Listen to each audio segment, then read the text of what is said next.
Fala, calculista! Aqui é o Pedro Santana, engenheiro civil e especialista em estruturas. E nesse vídeo nós vamos falar sobre como definir o slump do concreto, tá? Isso aqui a gente configura na parte de materiais de durabilidade do EBL, tá? A gente tem aqui materiais de durabilidade, tá? Se a gente vier aqui em classes e escolher aqui, quando a gente define o concreto, né? Por exemplo, o concreto de 25 MPa, a gente define aqui, dentre outras informações, o abatimento, tá? Isso aqui vai depender da situação, tá? Normalmente, para estruturas usuais de concreto armado, viga, laje, pilar, né? Que a gente vai usar concreto bombeado, tá? Normalmente eu trabalho com o concreto 12 mais ou menos 2, tá? Um slump de 12 mais ou menos 2.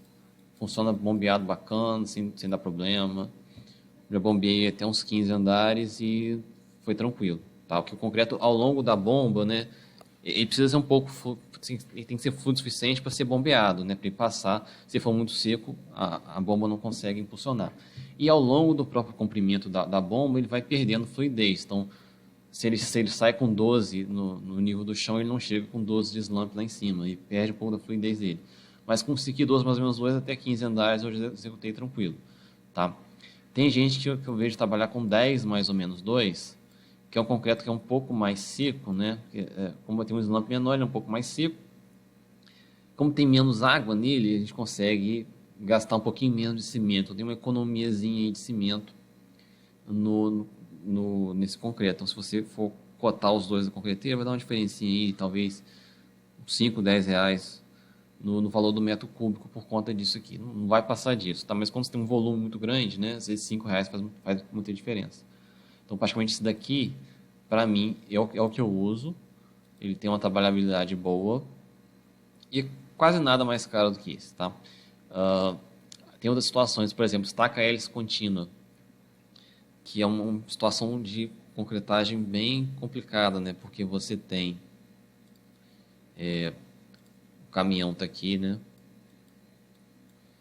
O concreto ele vai ser, aí tem a hélice aqui perfurando o solo, né? O desenho muito mal, tá, gente? O desenho igual eu desenhava quando estava quando eu estava no jardim de infância, não briga não. Mas o concreto tem que passar aqui da bomba para a hélice, subir aqui no trado, descer lá no solo, tá? E descer por um tubo fininho, porque aqui o trado da hélice, o trado tá aqui a parte do funil central e tem a hélice em volta, né? O concreto tem que passar nesse pedacinho aqui, enfim, tem que ser um concreto bastante fluido. Então,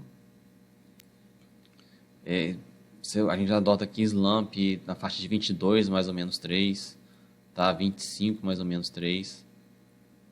E assim, esse slump aqui de cá que eu falei, do 12 mais ou menos 2, que eu uso é quando eu vou executar a obra, né? Mas quando eu vou calcular, eu até uso o 12, mas isso aqui não é função nossa de como calculista definir o slump que o pessoal vai usar na obra no concreto, né? No concreto, tá? Isso que é uma questão usualmente que se utiliza. No caso específico de hélice contínua, tá? Aí sim uma restrição que geralmente o calculista responsável pela fundação impõe, de aproximadamente qual que é o slump, para poder garantir, né, a trabalhabilidade bacana. Senão o pessoal não sabe e compra um 12 mais ou menos 2 e não vai passar de jeito nenhum aqui, né? Fábrica de pré-moldado costuma usar, ao invés de slump, de concreto normal, usa concreto autodensável, né? Aí até o ensaio de cone é diferente. Concreto autodensável, quando você tem um cone aqui, você enche de concreto e você tira, né? Ele esparrama todo, como se fosse, imagina que você encheu o cone de água, né? Você tira o cone, ele vai esparramar todo, né? O concreto também esparrama, é que você mede o diâmetro desse concreto esparramado, ao invés de medir a altura do tronco que fica aqui, essa diferença de altura, tá? O autodensável se esparrama como se fosse água e a gente mede o diâmetro desse círculo em que ele se esparramou. Enfim, esse concreto autodensável, geralmente em fábrica de pré-fabricado, usa bastante, tá? Porque assim, é um concreto que, por ser tão fluido, ele precisa de uma forma bastante estanque, tá? Então, se você faz uma forma de madeira, você tem várias frestas ali nas emendas de uma madeira com a outra, e o concreto pode vazar entre elas, tá?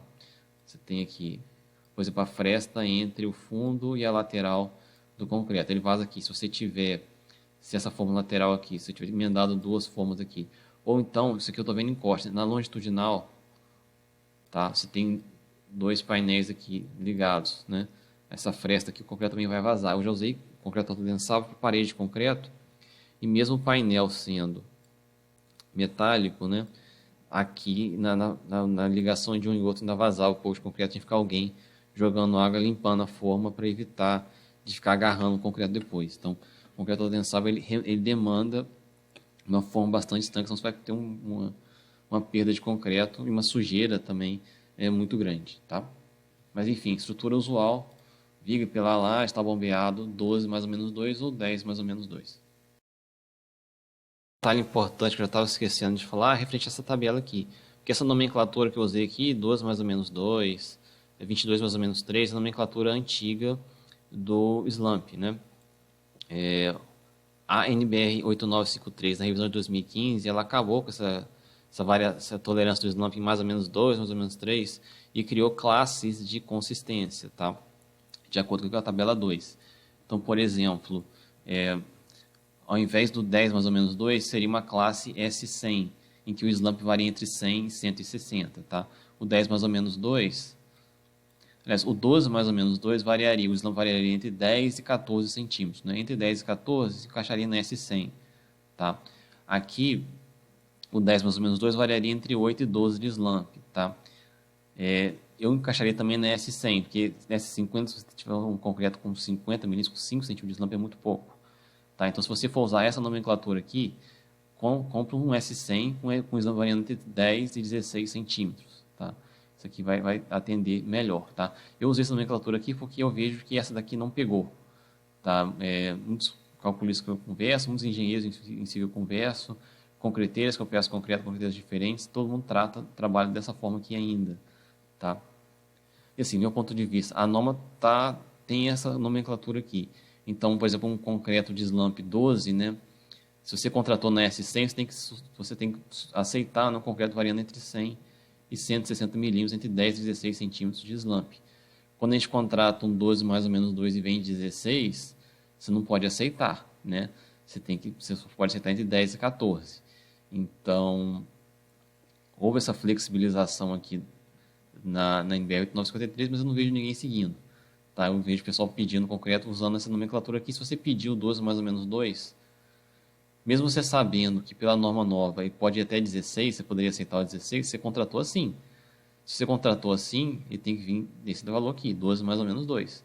Tá? Não pode vir em 16 e falar pela norma Páscoa, você contratou desse jeito aqui. Se você tiver contratado como S100, aí sim, você pode aceitar até 16. Porque você está dizendo que sabe que tem a norma, sabe que isso aqui você está contratando de uma forma mais restritiva. Tá? Você pode ser mais restritivo do que a norma. Tá ok? Então, vou ficando por aqui, até o próximo vídeo. E se você tiver a oportunidade, dá uma lidinha nessa NBR 8953 para ver as novidades, vamos dizer assim, não tão novidade porque já tem 5 anos, mas os itens